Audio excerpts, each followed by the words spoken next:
উচ্চ আদালতে নিষ্পত্তি হতে যাচ্ছে ফেনীর মাদ্রাসা ছাত্রী নুসরাত হত্যা মামলা। বিচারিক আদালতে দেয়া 16 আসামির মৃত্যুদণ্ড বহাল থাকবে কিনা জানা যাবে আজ। টাকা না দিই তাইলে বলে গাছ কাটা মামলা দিবে। আর পরিণামে যার নৌকা শুদ্ধ মনে করেন গায়েব হয়ে দিবে, নিজেও গায়েব হয়ে যেতে পারে। প্রভাবশালীদের নিয়ন্ত্রণে পটুয়াখালীর উপকূলের চর, খাল, নদী ও সাগরের মোহনা। মাছ ধরতে জেলেদের গুনতে হচ্ছে টাকা। বন বিভাগের অনুমতির আড়ালে ইজারা বাণিজ্য। রোহিঙ্গাদের দখলে উখিয়া টেকনাফ। 33টি ক্যাম্প ঘিরে বেড়েছে অপরাধ। নানামুখী সংকটে স্থানীয়রা। মিয়ানমারের টালবাহানায় কাটছে না প্রত্যাবাসনের অনিশ্চয়তা।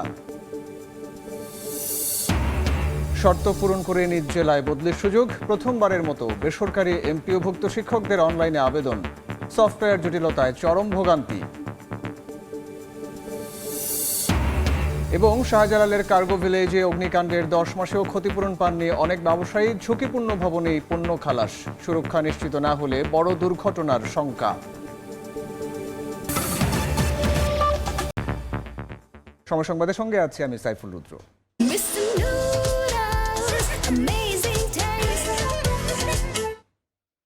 ফেনীর সোনাগাজীর মাদ্রাসা ছাত্রী নুসরাত জাহান রাফি হত্যা মামলার রায় আজ। বিচারপতি বিশ্বদেব চক্রবর্তী ও বিচারপতি কে এম রাশেদুজ্জামান রাজার সমন্বয়ে গঠিত হাইকোর্ট বেঞ্চ এই রায় ঘোষণা করবেন। অবশেষে দেশের উচ্চ আদালতে নিষ্পত্তি হতে যাচ্ছে ফেনীর নুসরাত জাহান রাফি হত্যা মামলা। ডেথ রেফারেন্স ও আপিল বিভাগের দীর্ঘ শুনানি শেষে আজ রায় ঘোষণা করবেন হাইকোর্ট। গত 28 জুলাই হাইকোর্টের বিশেষ বেঞ্চে শুরু হয় আসামিদের মৃত্যুদণ্ডের অনুমোদন ও আপিল শুনানি। শুনানিতে আসামিদের মৃত্যুদণ্ড বহাল রাখার পক্ষে আইনি লড়াই শুরু করে রাষ্ট্রপক্ষ। অপরদিকে খালাসের পক্ষে আবেদন করেন আসামি পক্ষের আইনজীবীরা। 2019 সালের 27 মার্চ সোনাগাজী ইসলামিয়া ফাজিল মাদ্রাসার তৎকালীন অধ্যক্ষ সিরাজউদ্দৌলা নিজ কক্ষে ডেকে নিয়ে নুসরাতের শ্লীলতাহানি করেন। এই ঘটনায় মামলা হলে তাকে গ্রেফতার করা হয়। মামলা তুলে নিতে গত 6 এপ্রিল মাদ্রাসার ছাদে ডেকে নিয়ে নুসরাতের হাত পা বেঁধে গায়ে কেরোসিন ঢেলে আগুন ধরিয়ে দেওয়া হয়। ঢাকা মেডিকেল কলেজ হাসপাতালের বার্ন ইউনিটে চিকিৎসাধীন অবস্থায় ওই বছরের 10 এপ্রিল নুসরাতের মৃত্যু হয়। প্রতিবাদে ফুঁসে ওঠে সারা দেশের মানুষ। বোনের মর্মান্তিক মৃত্যুতে ওই বছরের 8 এপ্রিল মামলা করেন ভাই মাহমুদুল হাসান নোমান। 28 মে অভিযোগপত্র দাখিল হলে 20 জুন আসামিদের বিচার শুরুর আদেশ দেন নারী ও শিশু নির্যাতন দমন ট্রাইব্যুনাল। মাত্র 61 কার্যদিবসে 87 জনের সাক্ষ্য গ্রহণ ও যুক্তিতর্ক গ্রহণ করা হয়। পরে 24 অক্টোবর রায়ে বরখাস্ত অধ্যক্ষ সিরাজউদ্দৌলা সহ 16 আসামিকে মৃত্যুদণ্ড দেন আদালত। নিম্ন আদালতের রায়ের পর 2019 সালের 29 অক্টোবর আসামিদের মৃত্যুদণ্ডাদেশ অনুমোদনের জন্য ডেথ রেফারেন্স ও মামলার সব নথি আসে হাইকোর্টে। বিচারিক আদালতে দেয়া হয় 16 আসামির মৃত্যুদণ্ড বহাল থাকবে, তা জানা যাবে হাইকোর্টের রায়ে। অপরদিকে সিরাজউদ্দৌলার বিরুদ্ধে যৌন নিপীড়নের অভিযোগ জানাতে থানায় গেলে তৎকালীন সোনাগাজী থানার ওসি মোজাম্মেল হোসেন নুসরাতকে বিব্রতকর প্রশ্ন করার ভিডিও গোপনে ধারণ করে পরবর্তীতে সামাজিক যোগাযোগ মাধ্যমে ছড়িয়ে দেওয়া হয়। এ ঘটনায় মোজাম্মেলকে ডিজিটাল নিরাপত্তা আইনের মামলায় 8 বছরের সাজা দেওয়া হয়। রায়দুল ইসলাম শুভ, সময় সংবাদ, ঢাকা। এ বিষয়ে বিস্তারিত জানাতে হাইকোর্টে আছেন সহকর্মী সাবরিনা মজুমদার। সাবরিনা, আজকে যে রায় হবে সেই রায়ের আগে যদি দর্শকদের উদ্দেশ্যে একটি ঘটনাটি বর্ণনা করে দিই। দীর্ঘ 7 বছর আগে 2019 সালে 27 মার্চ সোনাগাজী যে মাদ্রাসা ছিল সেই মাদ্রাসায় একজন শিক্ষার্থী অর্থাৎ নুসরাত জাহান রাফি সে তাকে শ্লীলতাহানি করে। সেখানের অধ্যক্ষ অর্থাৎ যিনি এই মামলার মৃত্যুদণ্ডের আদেশ রয়েছে, পরবর্তীতে তা শ্লীলতাহানি করার পর যে সিরাজউদ্দৌলা তার বিরুদ্ধে মামলা করে নুসরাত, এবং নুসরাতের সেই মামলা তুলে নেওয়ার জন্য 6 এপ্রিল তাকে মাদ্রাসার যে ছাদে তাকে ডেকে নেওয়া হয় এবং ডেকে নেওয়ার পর তাকে হাত পা বেঁধে তাকে কেরোসিন দিয়ে পুড়িয়ে দেওয়া হয়। এবং পরবর্তীতে এর মাঝে 8 তারিখ অর্থাৎ 8 এপ্রিল নুসরাতের যে ভাই এই অভিযোগে একটি মামলা করে আদালতে, এবং পরবর্তীতে 10 এপ্রিল সে যখন হাসপাতালে 6 এপ্রিলে যখন তাকে যখন হাসপাতালে নিয়ে যাওয়া হয়, সেই মৃত্যুর সাথে পাঞ্জালোরে 10 এপ্রিল নুসরাতের মৃত্যু হয়। এবং পরবর্তীতে এই মামলাটি চলমান থাকে এবং পরবর্তীতে 61 কার্যদিবসে 87 জনের সাক্ষ্য গ্রহণ এবং যুক্তিতর্ক উপস্থাপনের পর আদালত সেই 2019 সালের 24 অক্টোবর এই মামলায় 16 জনের বিরুদ্ধে মৃত্যুদণ্ডের আদেশ দেন এবং এখানে সিরাজউদ্দৌলা ছিলেন এবং সেই সাথে আরও যারা এখানে উপস্থিত ছিলেন তারাও এখানে অভিযুক্ত ছিলেন। এবং পরবর্তীতে এই যে 24 অক্টোবর যে মামলার রায় দেওয়া হয়, রায় দেওয়ার পর 29 তারিখে যেহেতু মামলায় সবারই মৃত্যুদণ্ডের আদেশ দেওয়া হয় এবং পরবর্তীতে এই মামলার যে নথিপত্র সেই নথিপত্রগুলো হাইকোর্টে আসে এবং সেই সময় ডেথ রেফারেন্সের আসলে শুনানি হওয়া ছিল, যেহেতু একটু নিয়ম আছে যে যখন নিম্ন আদালত থেকে বা যে কোনো আদালত থেকে যখন কাউকে মৃত্যুদণ্ডের আদেশ দেওয়া হয় সেটির অনুমোদন নেওয়ার জন্য হাইকোর্টে সেই নথিপত্র আনা লাগে এবং দীর্ঘ 7 বছর পর 17 দিন এই যে মৃত্যুদণ্ডের যে আদেশ সেটির জন্য আসামির পক্ষে আইনজীবী তাদের খালাস আবেদন করেন এবং তাদের সাজা কমানোর জন্য আবেদন করেন এবং সেই সাথে রাষ্ট্রপক্ষ এই যে 16 জনকে অভিযুক্ত করা হয়েছে সেই 16 জনের মৃত্যুদণ্ডের যে আদেশ দেওয়া হয়েছে সেই বহাল রাখার জন্য সেটি যুক্তিতর্ক উপস্থাপন করবে এবং যুক্তিতর্ক উপস্থাপনের পর আজকে কিছুক্ষণ পর অর্থাৎ 10:30টার দিকে আদালত এই বিশেষ বেঞ্চে সেই বিশেষ বেঞ্চ থেকে রায় ঘোষণা করবেন। তো যখন রায় ঘোষণা করবে, রায় ঘোষণার পরবর্তীতে রায় আসলে বহাল থাকে নাকি রায়ে কোনো পরিবর্তন আছে সেটি আসলে আমরা আপনার মাধ্যমে দর্শকদের জানাতে পারবো। তো এই ছিল সর্বশেষ খবর নুসরাত হত্যা মামলা নিয়ে হাইকোর্ট থেকে সর্বশেষ। নুসরাত হত্যা মামলার রায় সম্পর্কিত বিস্তারিত জানাচ্ছিলেন সহকর্মী সাবরিনা মজুমদার।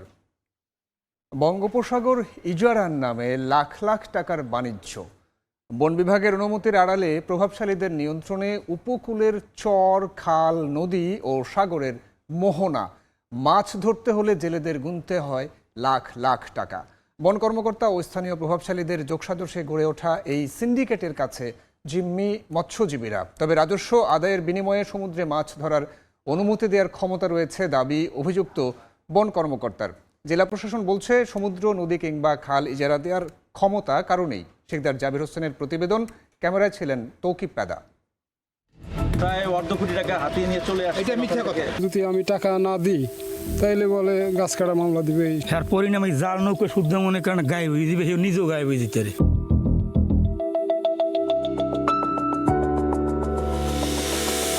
বঙ্গোপসাগরের বিস্তীর্ণ জলরাশি, যেখানে সবার জন্য উন্মুক্ত থাকার কথা মাছ ধরার সুযোগ, কিন্তু বাস্তবতা একেবারেই ভিন্ন। স্থানীয়দের অভিযোগ, 1 বছরের জন্য নির্দিষ্ট জলসীমা নিয়ন্ত্রণে নিয়ে মাছ ধরার সুযোগ দেওয়া হচ্ছে টাকার বিনিময়ে। ইজারাদারের চাহিদা মতো টাকা দিলেই মিলছে মাছ ধরার অনুমতি। তুফানিয়া চর সংলগ্ন বঙ্গোপসাগরের এই মোহনাটি বন বিভাগের কাছ থেকে ইজারা নেয়ার দাবি স্থানীয় প্রভাবশালী আড়তদার মোশাররেফ হোসেনের। তাই তাকে 2,60,000 টাকা দিয়ে এখানে মাছ ধরছেন জেলে জাকির মাঝি। এই মোহনায় অন্য কোনো জেলের মাছ ধরার সুযোগ নেই।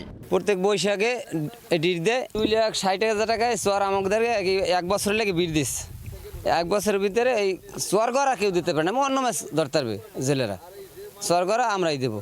রাঙ্গাবালির সোনার চর, চরহেয়ার, চর কাশেম, জাহাজমারা, মায়ার চর, গ্যাপের চর, তালেবের চর সহ উপকূলের বিভিন্ন চর ঘিরে একই অভিযোগ। বাদ যায়নি বঙ্গোপসাগরের বুকে জেগে ওঠা ডুবোচর, নদী মোহনা কিংবা উপকূলের কাছের জলসীমাও।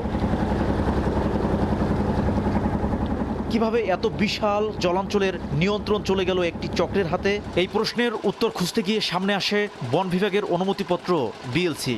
বন বিভাগের আওতাধীন খালে মাছ ধরার এই অনুমতিকে কেন্দ্র করেই আশপাশের বিস্তীর্ণ জলাঞ্চল নিয়ন্ত্রণের অভিযোগ উঠেছে প্রভাবশালীদের বিরুদ্ধে।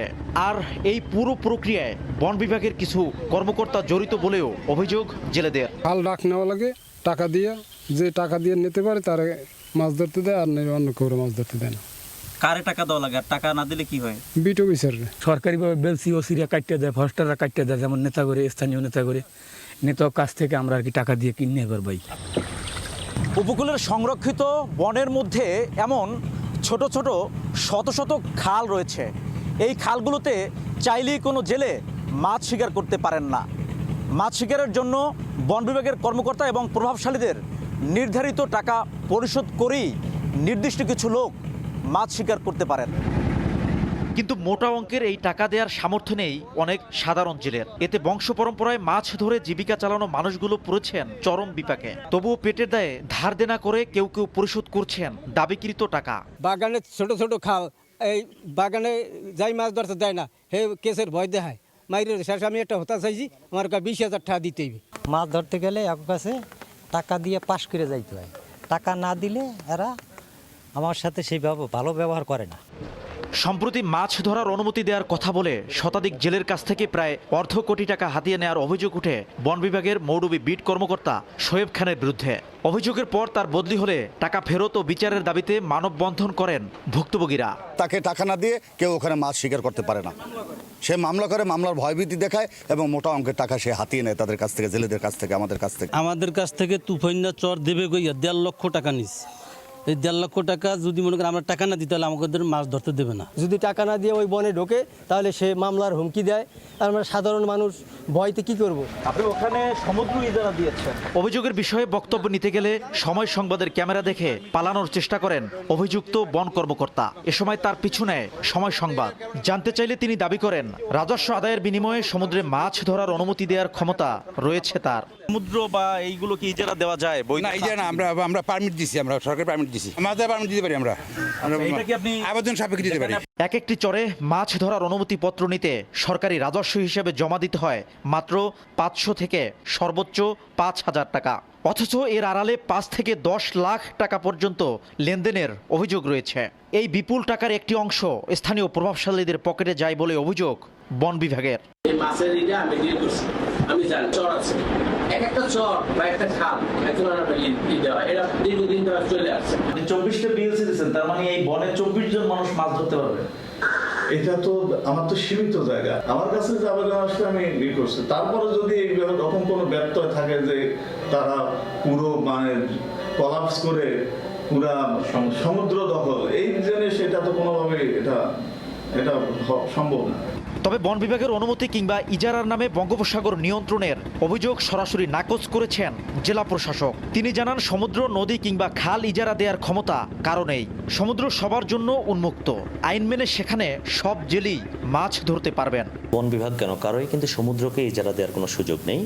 যে সমুদ্র হচ্ছে উন্মুক্ত, যারা প্রকৃত মৎস্যজীবী তাদের দ্বারা যে মৎস্য আহরণের যে বিষয়টি সেটি মৎস্যজীবীরাই করবে। পুলিশ বিভাগ রয়েছে, কোস্ট গার্ড রয়েছে, নৌ পুলিশ রয়েছে, তাদের সবার সাথে আলোচনা করে আমরা এই বিষয়ে অবশ্যই আইনগত ব্যবস্থা নিব। রাঙ্গাবালির উপকূলে রয়েছে 30টির বেশি চর ও ডুবোচর। এসব এলাকা থেকে বিএলসির মাধ্যমে প্রতি বছর বন বিভাগের রাজস্ব আদায় হয় মাত্র 50 থেকে 80,000 টাকা। শিকদার জাবির হোসেন, সময় সংবাদ, পটুয়াখালী। মিয়ানমার থেকে পালিয়ে কক্সবাজারে আশ্রয় নেয়া লাখ লাখ রোহিঙ্গার দেখতে দেখতে কেটে গেছে 9 বছর। উখিয়া টেকনাফের পাহাড় অরণ্য এখন 33টি ঘিঞ্জি ক্যাম্পে পরিণত হয়েছে। বদলে গেছে স্থানীয় মানুষের জীবনও, কিন্তু প্রত্যাবাসনের পথ এখনও অনিশ্চিত। মোহাম্মদ ফরাজের ক্যামেরায় বিস্তারিত জানাচ্ছেন সুজাউদ্দিন রুবেল। কক্সবাজারের উখিয়া ও টেকনাফ গত 9 বছরে বদলে যাওয়া এক জনপদ। একসময় এসব জায়গা পাহাড় এবং অরণ্যে ঘেরা থাকলেও এখন বোঝার কোনো উপায় নেই। মিয়ানমার থেকে পালিয়ে আসা লাখ লাখ রোহিঙ্গাকে এসব জায়গায় আশ্রয় দেয় বাংলাদেশ। আমি এখন অবস্থান করছি উখিয়ার লম্বাসিয়া 1 নম্বর ক্যাম্পে কাঁটাতারের ভেতরে। চারপাশে যেসব টিলা দেখছেন, এখানে 4 থেকে 5,000 রোহিঙ্গার বসবাস। কিন্তু তার বিপরীতে স্থানীয় বাসিন্দার বাঙালি পরিবার রয়েছে মাত্র 5টি, যারা জন্ম থেকেই এখানে বসবাস করছে।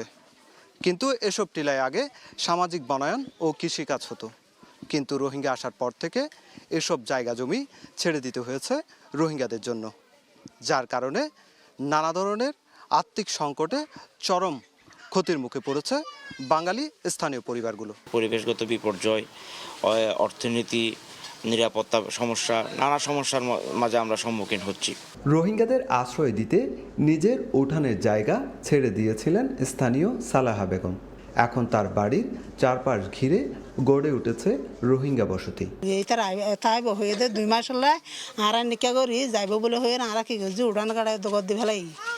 এখন তারা এখন 9 বছর চলত যাইবার কোনো কিছু নাই, এখন আরো অভাব হতে গিয়ে। রোহিঙ্গা আসার পর বদলে গেছে স্থানীয় শ্রমবাজারও। কম মজুরিতে কাজ করায় স্থানীয়দের কাজ পাওয়া কঠিন হচ্ছে, এমন অভিযোগ উঠেছে। ক্যাম্পে অপরাধমূলক কর্মকাণ্ডে অভিযোগও বাড়িয়েছে স্থানীয়দের উদ্বেগ। তবে সংকট শুধু স্থানীয়দের নয়, 33টি ক্যাম্পে 12 লাখের বেশি রোহিঙ্গার জীবনও দিন দিন কঠিন হচ্ছে। কমেছে আন্তর্জাতিক সহায়তা, বেড়েছে খাদ্য ও জীবিকার সংকট। দীর্ঘ 9 বছরের অনিশ্চিত ক্যাম্প জীবনে হতাশ রোহিঙ্গারা চান দ্রুত, নিরাপদ ও মর্যাদাপূর্ণ প্রত্যাবাসন। এটা গরো ইরানো সুড়ো থাইবার সমস্যা মানুষের 10 জন 11 জন 12 জন আছে ক্যাম্পন মাজিদ আছে আর তো কোনো ভালো না লাগে আর বেশি কষ্ট আছি আগে আর দিতে হতে $12 এখন দিতে $7 তো এই না আর তো এখন নকুলার রিফিউজি জিন্দিগি কদিয়ান ইয়াত্তনারও বুড়া জিন্দিগি অসা জিন্দিগি দুনিয়ার মাঝে আর নাই। ইউএনএইচসিআরের মতে নাগরিকত্ব, নিরাপত্তা, মৌলিক সেবা ও জীবিকার নিশ্চয়তা ছাড়া প্রত্যাবাসন টেকসই হবে না। মিয়ানমারের সহিংসতা অব্যাহত থাকায় সেই পরিবেশ এখনও তৈরি হয়নি।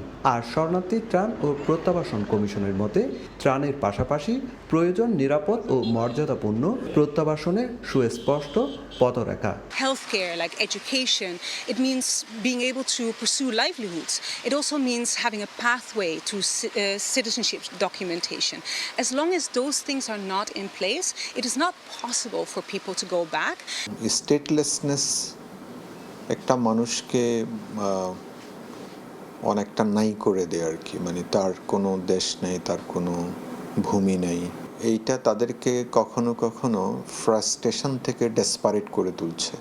2017 সালের আগস্টে উখিয়া ও টেকনাফে রোহিঙ্গা আগমন ঘটলেও মিয়ানমারের অনীহায় এখনও একজন রোহিঙ্গাকেও প্রত্যাবাসন করা সম্ভব হয়নি। সুজাউদ্দিন রুবেল, সময় সংবাদ, কক্সবাজার। সময় সংবাদে আরও থাকছে। পটুয়াখালীর 250 শয্যা হাসপাতালে তেলাপোকা, ছারপোকার উপদ্রব, অতিষ্ঠ রোগী ও স্বজনরা চিকিৎসা নিতে এসে উল্টে অসুস্থ হয়ে পড়ার ঝুঁকি।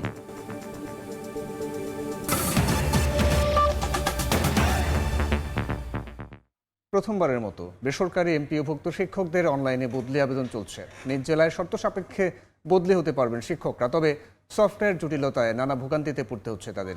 মাধ্যমিক ও উচ্চশিক্ষা অধিদপ্তর বলছে এসব জটিলতা নিরসনে কাজ চলছে। নুরে আলম পিন্টুর রিপোর্ট।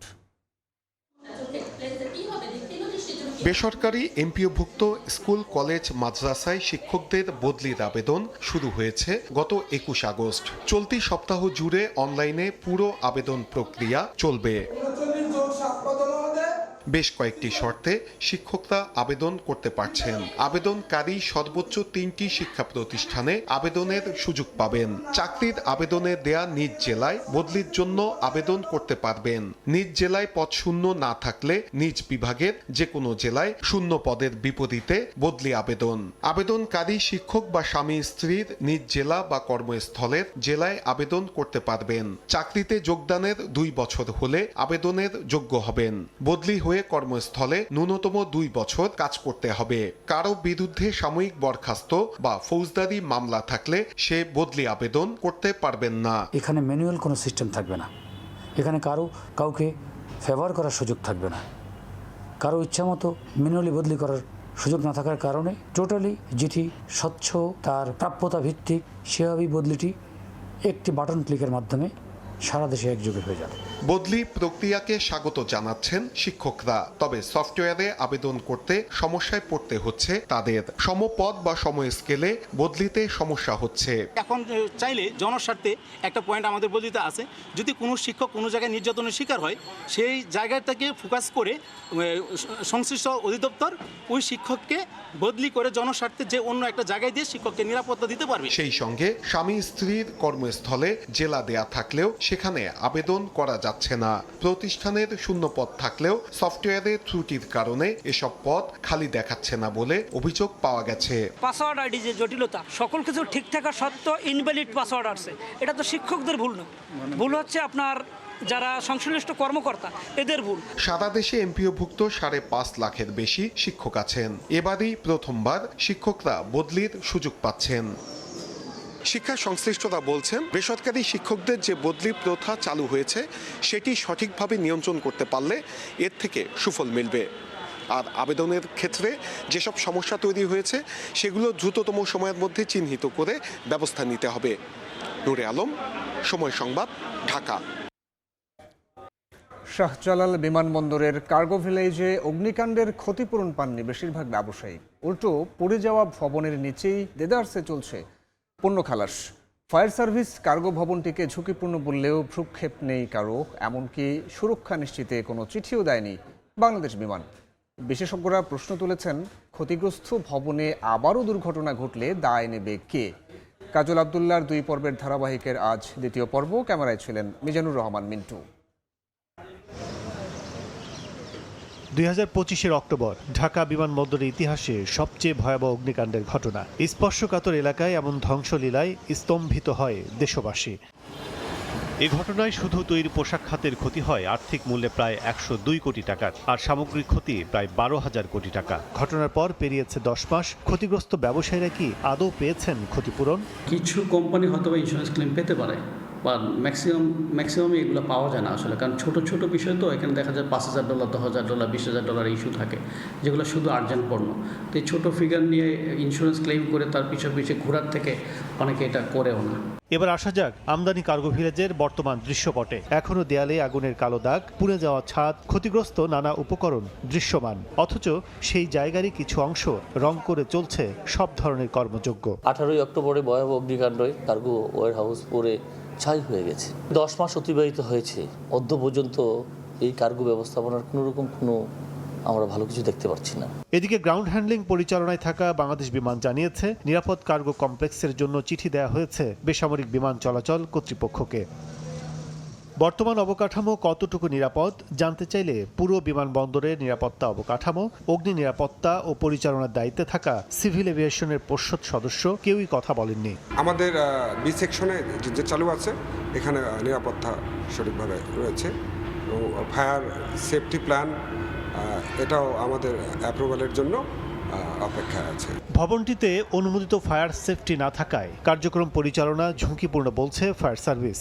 আবারও কোনো অঘটনের দায় বর্তাবে বেবিচকের ওপরই। এই বিল্ডিংটা তো একসময় করা হয়েছিল, এটা একটা কার্গো স্টোরেজ ফ্যাসিলিটি।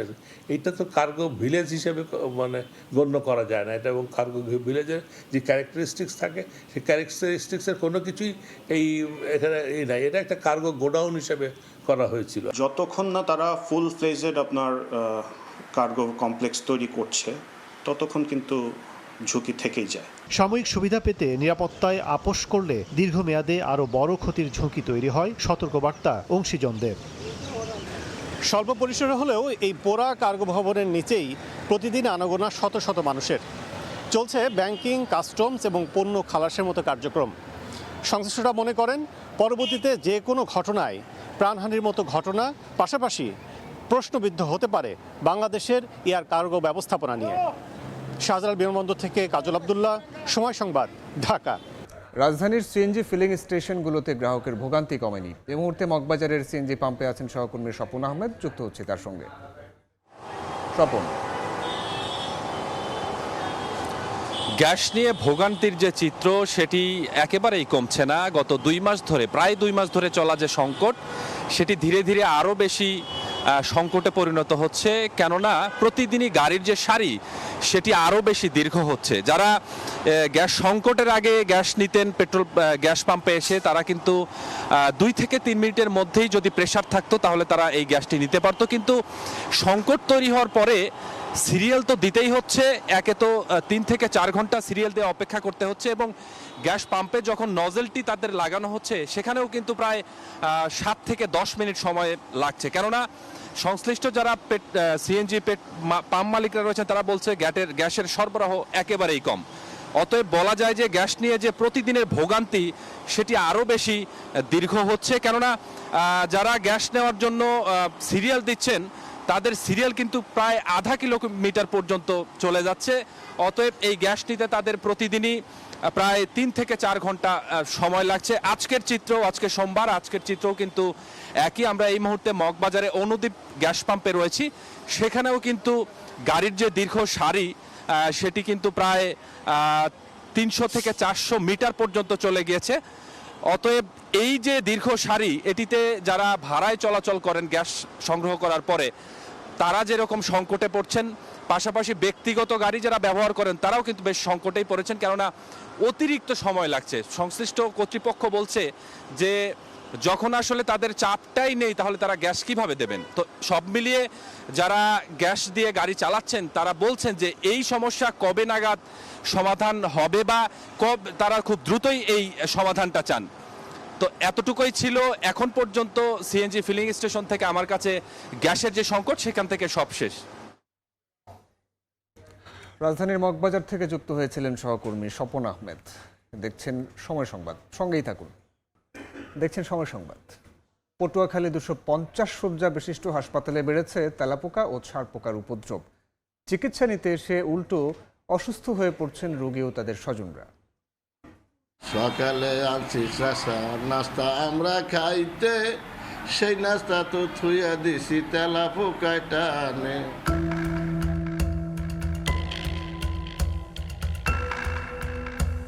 বিছানার তোষক তুলতেই তেলাপোকা আর ছারপোকার ছোটাছুটি, উৎপাতে অতিষ্ঠ রোগী ও স্বজনরা। এ চিত্র পটুয়াখালী 250 শয্যা বিশিষ্ট হাসপাতালের পুরুষ অর্থো সার্জারি ও হাম আইসোলেশন ওয়ার্ডে ছড়িয়ে পড়েছে তেলাপোকা ও ছারপোকার উপদ্রব। এমনকি অনেক সময় খাবারেও পাওয়া যায় তেলাপোকা। এতে বাড়ছে স্বাস্থ্য ঝুঁকি। চিকিৎসা নিতে গিয়ে উল্টো ভোগান্তি রোগী ও স্বজনদের। বিছনায় শুতে পারি না ছারপোকার কারণে, আর খানা খেতে পারি না তেলাপোকার কারণে। পাও অসুস্থ, পাও ঢাকিয়ে রাখতে আসছি গামছা দিয়া, কানের মধ্যে যাইতে পারে, কানে খাতা মুড়ো দিয়ে থাই। ডাক্তারেরা কোন রকম দেখে হেরা যায়, এখন তো ভোগ করি আমরা। এ অবস্থায় বিভিন্ন ওষুধ ব্যবহার করেও পরিত্রাণ মিলছে না বলে জানায় হাসপাতাল কর্তৃপক্ষ। রোগীর সেবা দিচ্ছি, যারা কাজ করতেছি বেড সাইডে, আমরাও কিন্তু সাফার করতেছি। কিছুটা আমরা নিরাময় করতে পেরেছি, তবে এখনো বেশ কিছু উইপোকা ছারপোকা আমাদের ওয়ার্ডে রয়েছে। হয়তো আমরা আরো বড় ধরনের অভিযান করে এই বিষয়ে আরো বেশি সংশোধনের চেষ্টা করব। প্রতিদিন পটুয়াখালী 250 শয্যা বিশিষ্ট হাসপাতালে 200 থেকে 300 রোগী চিকিৎসা নিতে যান। সময় সংবাদ, পটুয়াখালী। দেখছেন সময় সংবাদ। ভারতের কলকাতায় হোটেলে অগ্নিকাণ্ডে 7 বাংলাদেশি সহ 9 জনের মৃত্যুর পর নড়েচড়ে বসেছে প্রশাসন। 3 দিনে অভিযানে প্রায় শতাধিক হোটেল ও লজ খালি করার নির্দেশ দেওয়া হয়েছে।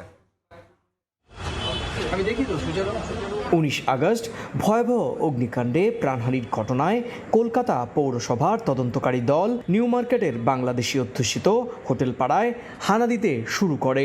গত 3 দিনে ছোট বড় প্রায় শতাধিক আবাসিক হোটেল ও লজকে নোটিশ দেওয়া হয়। অসংখ্য অবৈধ হোটেলও বন্ধ করেছে প্রশাসন। এতে কলকাতায় বাংলাদেশি পর্যটকরা পড়েছেন বিপাকে। নিরাপদ হোটেল কোথায় পাওয়া যাবে এ নিয়েও রয়েছে বিভ্রান্তি। গত 1 মাস 1.5 মাস আগেও কিন্তু এখানে ছিলাম অবশ্যই উপরে, ওই হিসাব করে এদিকে আসছে আর কি, আর অন্য কোনো কোথাও দেখি না। গেট থেকে বের হওয়া মানে তো সমস্যা। একটা হচ্ছে যে আমরা এখানে আইসা পাইছি, অ্যাভেলেবেল হোটেল পাইছি, সিট পাইছি, উঠে গেছি। এখন তো এখান থেকে বের হয়ে গেলে তো আবার কোথায় না কোথায় পাই, ফ্যামিলি আছে। এটা অনেক বড় হ্যাসেল হয়ে গেল না আমাদের জন্য? এটা তো আগে থেকেই এটা অথরিটির দেখা উচিত ছিল যে এখানে সেফটি আছে কি নেই, হ্যাঁ মানুষজন থাকতে পারবে কি পারবে না। রোববার দুপুরে সময় সংবাদের ক্যামেরায় ধরা পড়ল মার্কুই স্ট্রিটের এই হোটেলে প্রশাসনের অভিযানের দৃশ্য। হোটেল ম্যানেজার বৈধ কাগজপত্র দেখাতে না পারায় নোটিশ ঝুলিয়ে দেওয়া হয়। সেখানেও রয়েছেন চিকিৎসার জন্য ভারতে যাওয়া বহু বাংলাদেশি। সোমবার দুপুরের মধ্যেই হোটেল খালি করার নির্দেশ দেওয়া হয়েছে। এখন কতজন আছেন এখানে বা এই মুহূর্তে কতজন আছে? 70-72 জন আছে। 70-72 জন, সকলেই তো ম্যাক্সিমামই পেশেন্ট সব মিক্স আছে। বাংলাদেশি তো সব বাংলাদেশি। তাহলে এখন কি তাদেরকে নোটিশ বলে দিয়েছেন? বলবো, আস্তে আস্তে বলে দেবো। কালকে 12টার মধ্যে তো আমাকে চাই খালি, তো বাস ঠিক আছে দিয়ে দেবো। কলকাতার Sudder street, Mirza Ghalib street, Rafi Ahmed, Kidwai road ও মার্কুই স্ট্রিট সহ আশেপাশে এলাকায় শত শত আবাসিক হোটেল রয়েছে। সরকারি হিসেবে এর সংখ্যা প্রায় 300-রও বেশি। এসব হোটেলের অধিকাংশেরই নেই বৈধ কাগজপত্র।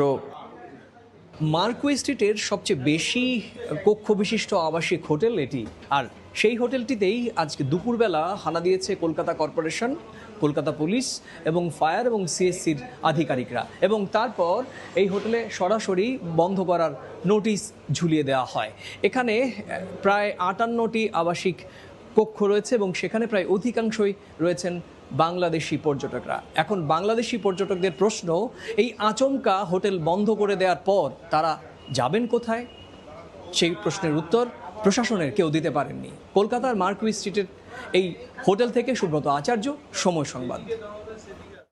যুক্তরাষ্ট্রের নিউ ইয়র্ক সিটির ব্রুকলিনে একটি রেস্তোরাঁয় গুলিতে ইউসুফ রাজু নামের এক বাংলাদেশি নিহত হয়েছেন। এই ঘটনায় আহত হয়ে হাসপাতালে চিকিৎসাধীন রয়েছেন রাসেল নামের আরেক বাংলাদেশি। স্থানীয় সময় রোববার রাতে রেস্তোরাঁটিতে এক ব্যক্তি হঠাৎ প্রবেশ করে গুলি ছোড়ে। এ সময় মাথায় গুলিবিদ্ধ হয়ে 44 বছর বয়সী রাজু মারা যান এবং পায়ে গুলিবিদ্ধ হন 39 বছর বয়সী রাসেল। সময় সংবাদ। আসন্ন এশিয়ান গেমসে শুধু অংশগ্রহণই নয়, পদক জয়ের মানসিকতা নিয়ে অ্যাথলেটিক্সদের লড়াইয়ের আহ্বান জানিয়েছেন যুব ও ক্রীড়া প্রতিমন্ত্রী আমিনুল হক। এশিয়ান গেমসের প্রস্তুতি নিয়ে অংশগ্রহণকারী ফেডারেশনের সঙ্গে বৈঠকে বসেন ক্রীড়া প্রতিমন্ত্রী। এশিয়ান গেমসের 20তম আসর বসতে যাচ্ছে জাপানে। আগামী 19 সেপ্টেম্বর থেকে 4 অক্টোবর দেশটির আইচি ও নাগোয়া শহরে বসবে এশিয়ার সবচেয়ে বড় স্পোর্টস আসর। এবারের আসরে মোট 22টি ইভেন্টে অংশ নেবে বাংলাদেশ। অংশগ্রহণকারী ডিসিপ্লিনের ফেডারেশন কর্তাদের সঙ্গে বৈঠকে বসেন যুব ও ক্রীড়া প্রতিমন্ত্রী আমিনুল হক।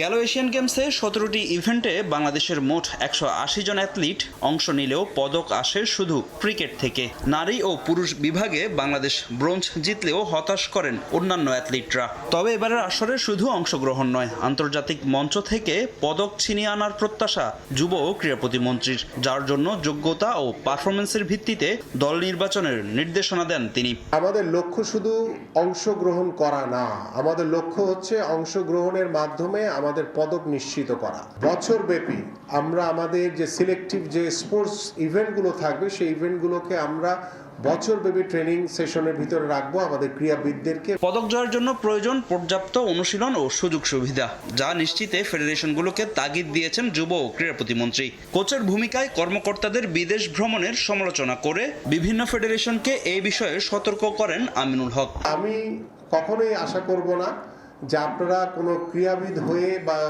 কোনো ফেডারেশনের দায়িত্বশীল জায়গায় থেকে আপনারা নিজেদেরকে কোচ হিসেবে আপনারা নিজেদেরকে সেই বাইরে নিয়ে যান বা বাইরে সেই বিদেশ ট্যুরে যান বা কোচ হয়ে সেই টিমের সাথে আপনারা অংশগ্রহণ করেন, সেটা আমরা কখনোই চাইবো না।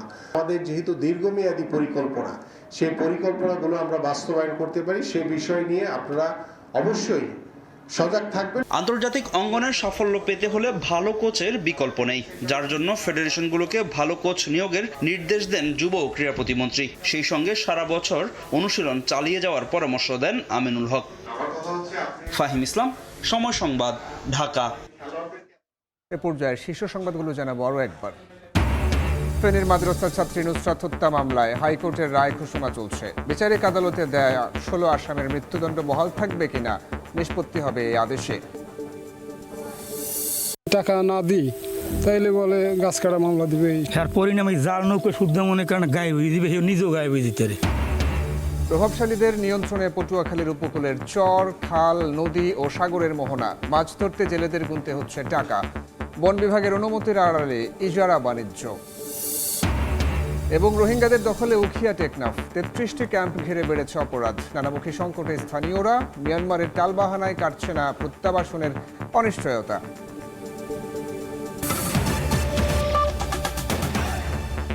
এই ছিল সময় সংবাদে। এরপর এই সময়ের বাণিজ্য নিয়ে সঙ্গে থাকবেন সহকর্মী মালিহা সুরওয়ার্দী। রুদ্র, আপনাকে ধন্যবাদ। এই সময় বাণিজ্য নিয়ে আসছি কিছুক্ষণ পরে, সঙ্গে থাকুন সময়ের।